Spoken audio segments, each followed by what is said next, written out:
Welcome back to the Genres Make-Along, where we are working on our Storyteller Wrap, the knit wrap in the Make-Along. This is where we are so far. We've just finished our stockinette section number 1, and we've got a beautiful triangle forming. As you can see, because we're doing our make ones left along this edge, right along this edge, left along this edge, and right along this edge, you can see how those new stitches are leaning away from these lines. And it just forms this really beautiful triangle on each side, and of course the larger triangle when they're put together.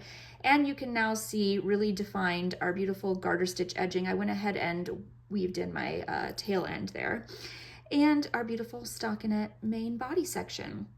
So now it's time to start working with some texture, with some of the other colors, the other characters. It's gonna get fun now. And these next stitches, while it does require a little bit of paying attention and counting your stitches, they're beginner level stitches. They're very easy to do. It's just a matter of the combination of putting them together. So let's begin our colorwork stripe number 1. We're gonna be working with 2 new colors, contrast color 1 and 2. I'm using Werewolf for contrast color 1 and Cement for contrast color 2. I'm just gonna get those prepared. You can go ahead and cut your main color now, your main character. We won't need it for the rest of the stripe, and technically you could carry it up the side of the edge, but I'm gonna cut mine and weave in the ends just to keep those edges a little bit cleaner. So I'm gonna start with my contrast color 1. I'll be working 2 rows with this color, and then 2 rows with contrast color 2, and then again another 2 rows with contrast color 1. So each colorwork stripe is made up of 6 rows, and all of the colorwork stripes are going to be the same moving forward, and all of the stockinette sections are also going to be the same moving forward. So I'm not going to do videos for each of them. This is going to be the only one that just demonstrates how to do this colorwork stripe. So then you can go ahead and finish all of your stockinette and colorwork stripe sections until we start to get to our wrap stitches and our colorwork band. So let's go ahead and do our first colorwork stripe together. So to change colors, it's very simple. You just start working with the new one, basically. So we're going to begin working across our first row of the colorwork stripe, again using contrast color 1.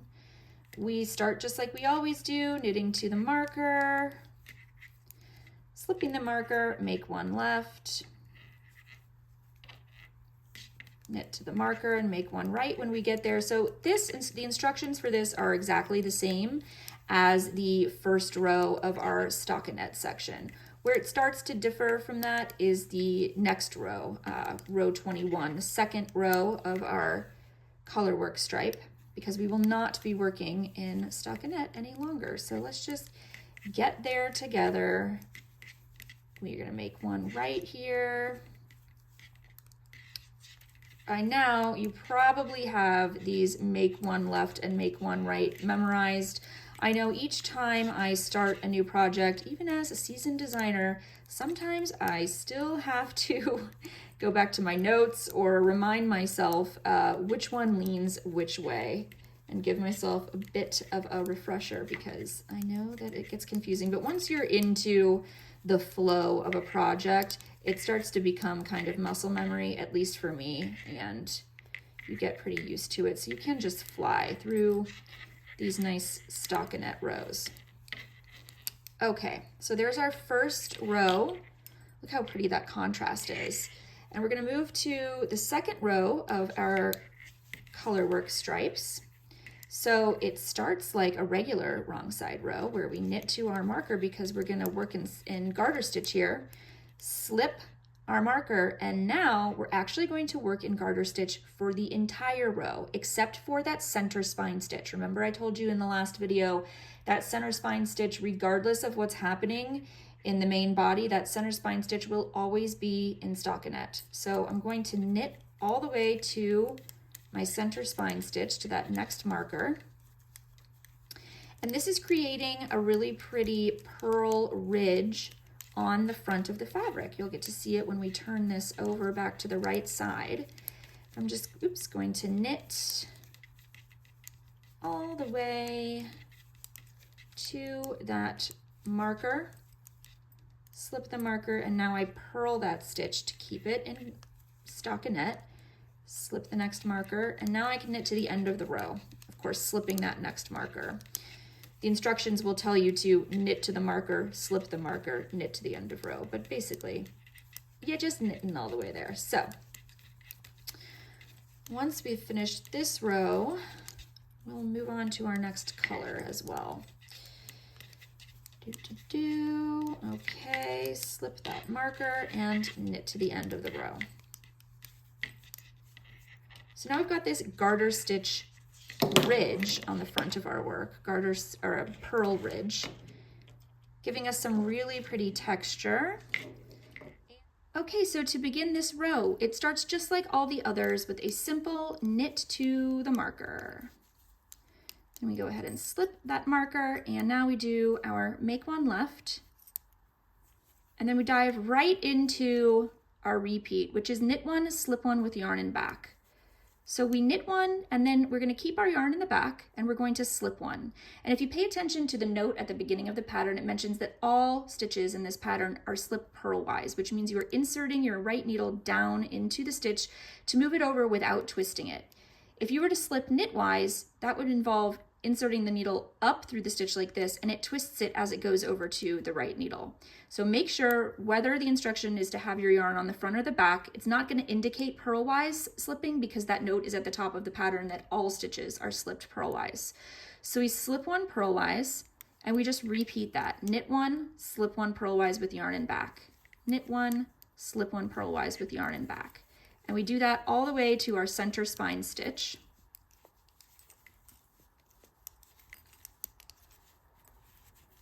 Simply knitting one and slipping one purlwise with yarn in back, knit one, slip one. We should end on a slip one here. Then we want to do our make one right. So we've reached our stitch marker here. Boop. Okay. And then we simply slip our stitch marker, knit that center spine stitch, slip the stitch marker, make our increase, knit, which is a make one left in this case. And now we're going to work the opposite down this side. We want this to be a mirror image on both sides of that center spine stitch. So while this repeat was knit one, slip one, this repeat is going to be slip one, knit one. So make sure you're paying attention. Oftentimes in wraps, I know people's stitch counts get off because they're repeating the same repeat because it looks almost the same. They're repeating the same repeat on this side that they are on this one, but they're flip-flopped so that we have that mirror image. So we're going to start with a slip stitch this time. So slip one, knit one.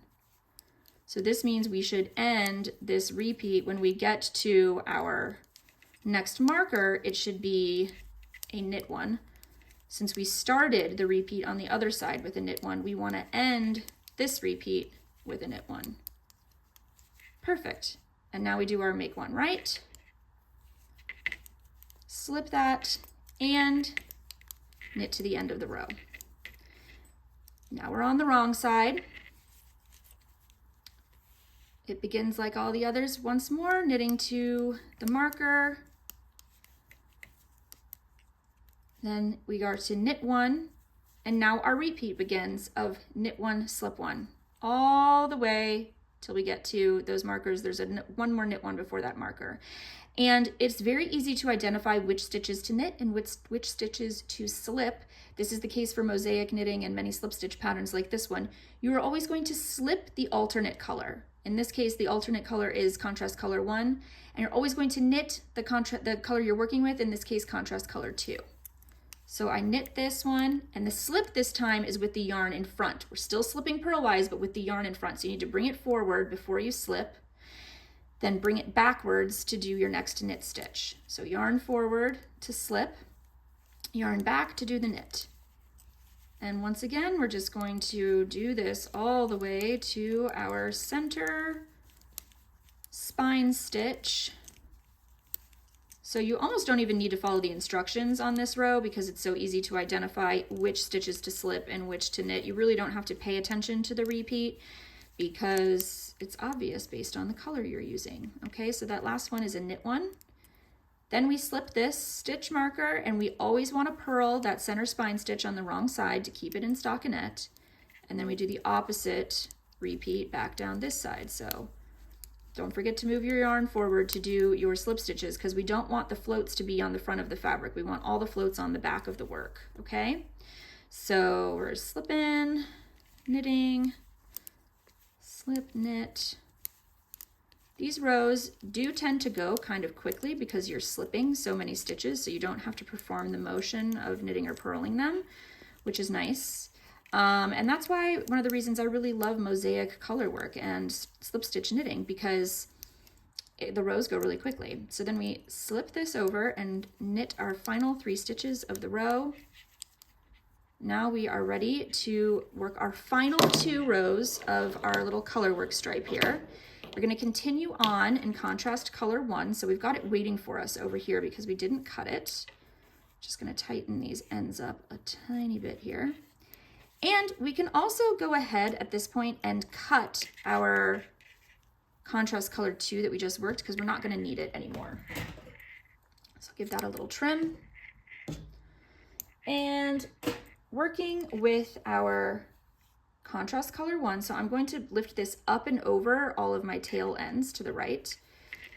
It once again begins this row with simple knit 3, okay, to the marker, and this is going to be a stock, well, it's garter stitch technically, but since we're on the right side row, it's going to look like one of our stockinette rows. So you just go ahead and do your make one left, and you're going to knit all the way now down to that center spine stitch. So knit to the next marker here. And as we're doing this, you can really start to see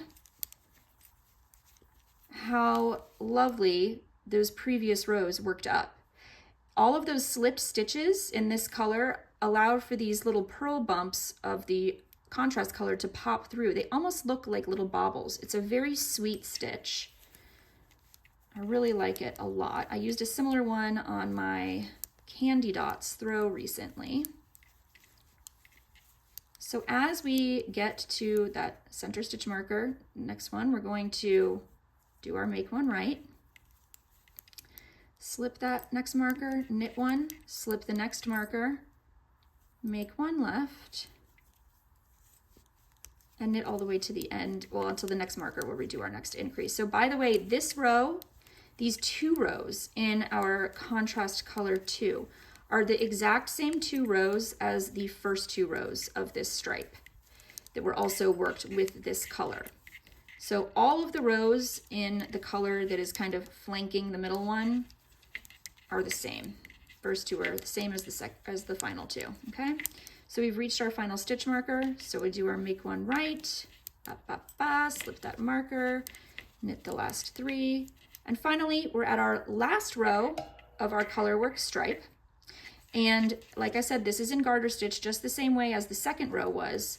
So we are going to knit all of the stitches in this row except for the center spine stitch. So just go ahead, knit all the way to the next marker, slip it, purl that spine stitch, and then knit the rest of the stitches to the end of the row, and I will meet you there. All right, here we are. We've finished our first color work stripe. I went ahead and trimmed my end. So now I don't have any yarn attached. I'm going to begin my stockinette section 2. And moving forward, like I mentioned at the beginning of the video, all of the color work stripes are exactly the same. So I won't be making videos moving forward until we get to the next section that we haven't gone over yet, where we begin our single row stripe and our wrap stitches before we get to the large color work band. So go ahead and work all of the remaining stripes like this and all of the stockinette sections that lead us up to the next part. It is going to be quite a bit of work. Like I said, every row, every right side row grows by 4 inches. So the rows start to get longer and longer as you move along. So it'll be a little while before we meet again, but I hope you enjoy the project in the meantime. Please don't forget to tag me in any posts that you put on social media with your works in progress, your whips, or of your finished pieces. I love to see which genres you all chose and the color combinations. and how you put them together. I love to see which of the main characters you've chosen, your main color, because you could have the exact same color combination as someone else, but depending on the main color that you choose, the wrap can turn out looking very differently. And I'm so excited to see so many of these color combinations put together, since I only get to use 2 of them, one for this knit storyteller wrap and one for the crochet book club wrap. So I am really excited to see how all the other combinations turn out. So don't forget to tag me. Please enjoy the rest of the project until we meet again.